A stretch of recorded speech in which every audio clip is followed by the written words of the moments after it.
नमस्कार दोस्तों, horror high के आज के एपिसोड में आप सभी लोगों का स्वागत करता हूं। दोस्तों, आज की जो घटना है ये बेहद डरावनी घटना है, जिसको सुनकर आप सभी के रोंगटे खड़े हो जाएंगे। इस वीडियो को अंत तक ज़रूर देखिए, नहीं तो आप एक बहुत अच्छी कहानी को मिस कर देंगे।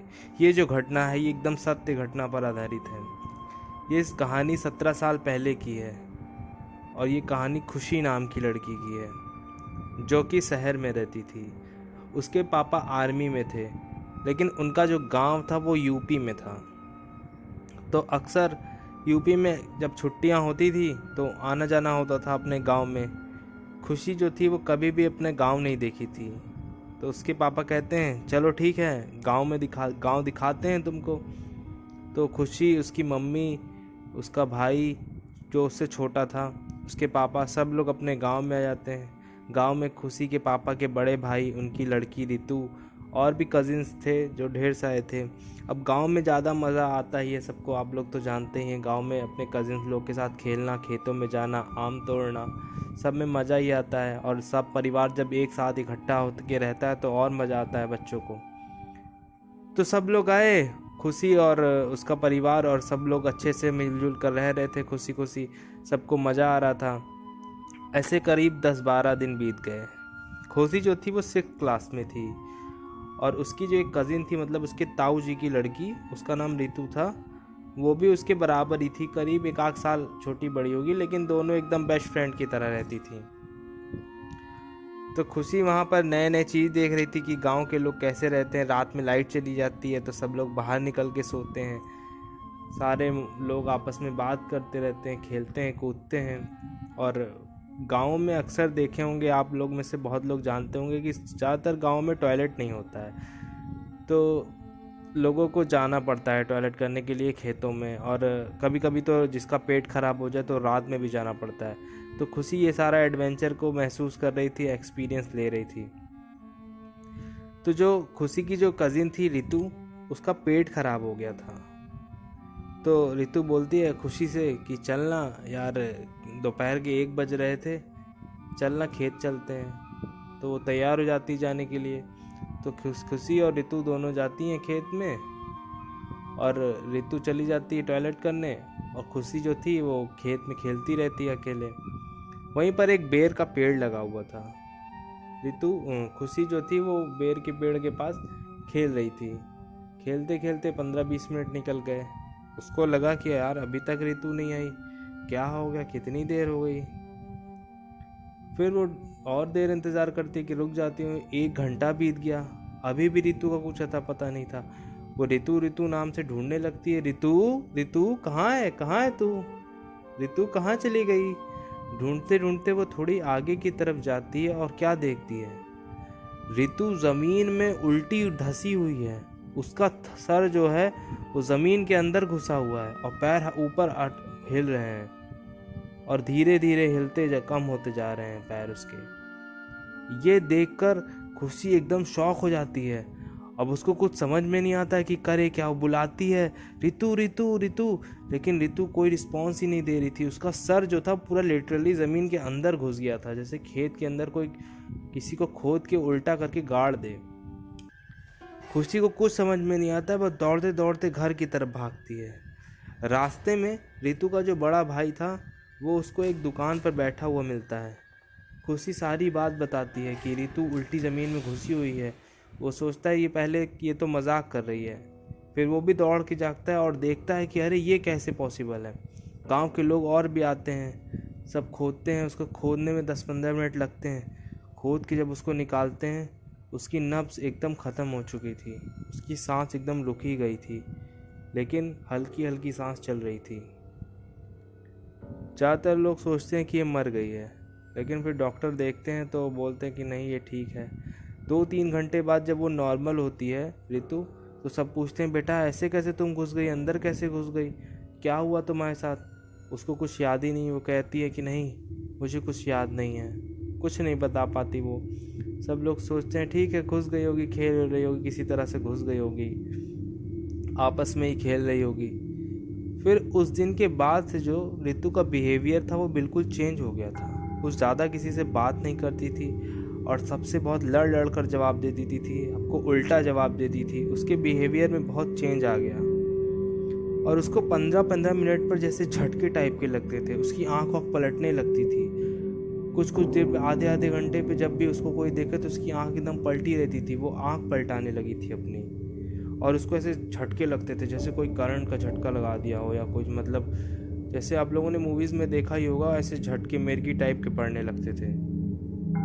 सब लोग को समझ में नहीं आ रहा था ये क्या हुआ, इसको क्या हुआ। तो जो गांव के बुजुर्ग लोग थे वो कह रहे थे कि इस लड़की को कोई हवा लग गई है, बाहरी हवा लग गई है। लोग डॉक्टर के पास लेके गए, उसके घर वाले सब लोग। डॉक्टर को भी कुछ समझ में नहीं आ रहा था।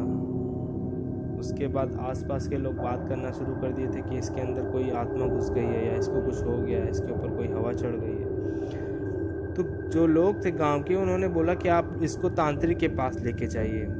तो घर वाले तांत्रिक के पास लेके जाते हैं। तो तांत्रिक जो रहते हैं वो ऋतु को देख कर ही बता देते हैं कि नहीं, ये मेरे बस की बात नहीं है। आप लोग इसको, शहर में एक बहुत ही सिद्ध पुरुष हैं, बहुत बड़े पुजारी हैं, आप इसको उनके पास लेके जाइए। सारे घर वाले ऋतु को लेकर शहर में जाते हैं और उन पुजारी जी को दिखाते हैं। पुजारी जी देख के ही बता देते हैं कि इसके अंदर किसी प्रेत का वास है।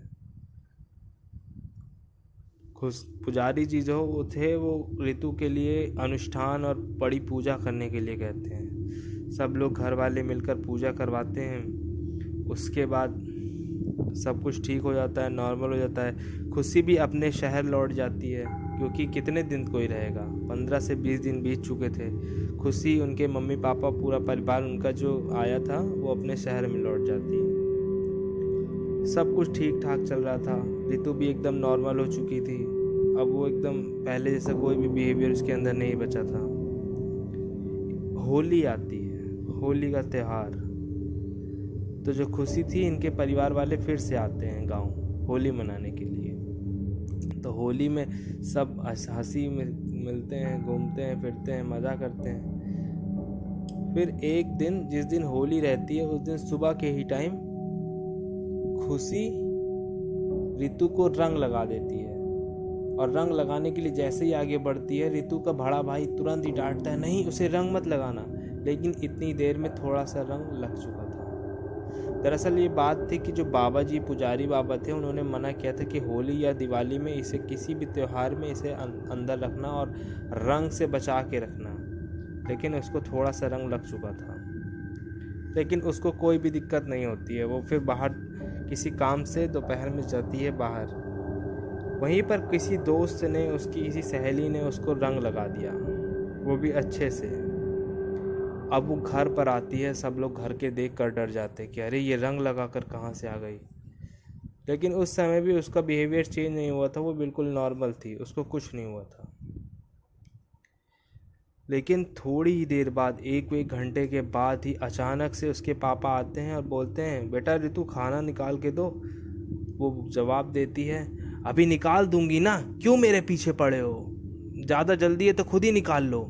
बस ऐसा सुन के उसके पापा और घर वाले सब शॉक हो जाते हैं, सब डर जाते हैं कि ये क्या हो गया। उसके 1 घंटे के बाद उसका बिहेवियर पूरी तरह से चेंज हो जाता है। उसकी आँख पलट जाती है। वो सबको गालियाँ देना शुरू कर देती है, सारे सामान वमान इधर से उधर फेंकना शुरू कर देती है। सब पूरे घर वाले डर जाते हैं। और ये सब करते करते वो अचानक से मुंह के बल गिर जाती है। जब सब लोग उसे उठाते हैं, देखते हैं कि कैसे गिर गई। जैसे उसको उठाते हैं तो पता चलता है कि उसकी सांसें रुक चुकी, उसकी नब्ज़ रुक चुकी रहती है। सब डॉक्टर के पास लेके जाते हैं सब लोग उसको, लेकिन डॉक्टर उसे बोल चुके रहते हैं कि ये इसकी मृत्यु हो चुकी है। घर में शोक का माहौल हो जाता है, सब लोग दुखी हो जाते हैं, पूरे परिवार में रोना पीटना शुरू हो जाता है। और जो खुशी थी, ये लोग भी आए थे। अब इन लोगों को घर जाना था, लेकिन जब ऐसी डेथ हो जाती है घर में तो इन लोग का भी रुकना तय हो जाता है, और क्योंकि अब तेरही वेरही होने के बाद ही ये लोग अपने घर जा सकते थे। उसकी तेरही होती है, सब कुछ होता है। जो छोटे बच्चे होते हैं घर में, वो अक्सर कितने दिन तक दुखी रहते हैं, वो फिर खेलना शुरू कर देते हैं, क्योंकि घर में ऐसे टाइम पे कजिन्स भी आए होते हैं और भी बच्चे रहते हैं। तो सारे बच्चे खेलने लगते हैं। तो जो खुशी रहती है ये अपनी एक और कजिन से, ये लोग हाइड एंड सीक खेलते हैं, छुपे छुपान। तो खुशी अपनी एक और कजिन से कहती है कि मुझे ऐसी जगह छुपा दो जहाँ मुझे कोई देख ना पाए। तो उसकी कज़न उसको पलंग के नीचे लेकर जाती है, और वो पलंग जो ऐसा वाला रहता है जिसके अंदर सामान रखा जाता है, जिसके अंदर फोल्डेबल पलंग होता है ना, उसके अंदर छुप जाती है खुशी। और उसके अंदर छुपी रहती है कि अचानक से उसको ऋतु दिखाई देती है उसके अंदर, और बेहद खौफनाक चेहरा उसका, और उससे बोलती है कि खुशी तू मेरे साथ चल बहन, मुझे यहाँ अच्छा नहीं लग रहा है, तू भी आ मेरे साथ, मैं भी खेल लूँगी, तू मेरे साथ चल, मुझे अकेला छोड़कर तू कहाँ चली गई है, चल मैं तुझे अपने साथ लेकर चलूँ।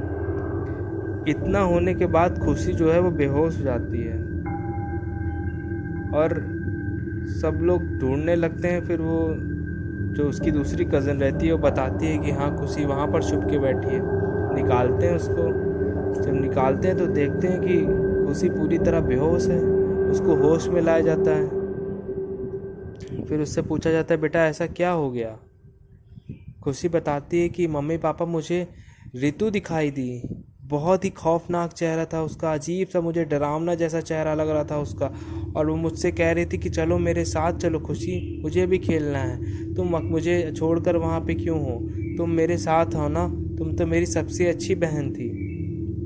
ऐसा ऐसा कहती है। बस घर वाले सोचते हैं कि इस समय ऐसा माहौल हुआ है, छोटे बच्चे हैं, डर गई होगी तो इसलिए ऐसा कह रही है, इग्नोर कर देते हैं। लेकिन उस दिन के बाद से खुशी की भी तबीयत खराब होना शुरू हो जाती है, और उसको भी चक्कर आने लगते हैं। उसको भी ऋतु की तरह ही अजीब अजीब से झटके लगने लगते थे। ये भी अपनी आंख पलटाना शुरू कर दी थी, ये भी सबसे गलत व्यवहार करना शुरू कर दी थी। बोलने में भी इसको भी बहुत अजीब सा बोल रही थी, सबसे चिड़चिड़ी हो चुकी थी एकदम से। तो जो खुशी रहती है ये बार बार सबसे यही बोलती है कि मम्मी मुझे मुझे ऋतु दिखाई देती है, मुझे बार बार अपने साथ लेके जाना चाह रही है, मेरे रात में सपने में आती हैं। तो बार बार जब ये बोलती है तो इसके घर वाले और मम्मी पापा यही सोचते हैं कि नहीं, एक बार तो नहीं, लेकिन ये बार बार एक बात बोल रही है तो इसका मतलब कुछ ना कुछ सत्य है। सब लोग उसको वही सिद्ध पुरुष जो थे, जो पुजारी जी, उनके पास लेके जाते हैं शहर में। तो पुजारी जी थे, उनसे सारी बात बताते हैं। पुजारी जी बोलते हैं कि वो जो बहन थी ऋतु वो इसकी बहुत अच्छी बहन थी, मतलब दोनों खेलते थे, मज़े करते थे। तो इन दोनों का बहुत घना संबंध बन चुका था, जो कि मरने के बाद भी अभी तक ऋतु ने इसके साथ बना के रखा है, और वो इसको लेने आई है। अगर आप लोग यहाँ से नहीं गए तो इसको अपने साथ लेकर चली जाएगी। अब ऋतु प्रेत बन चुकी है।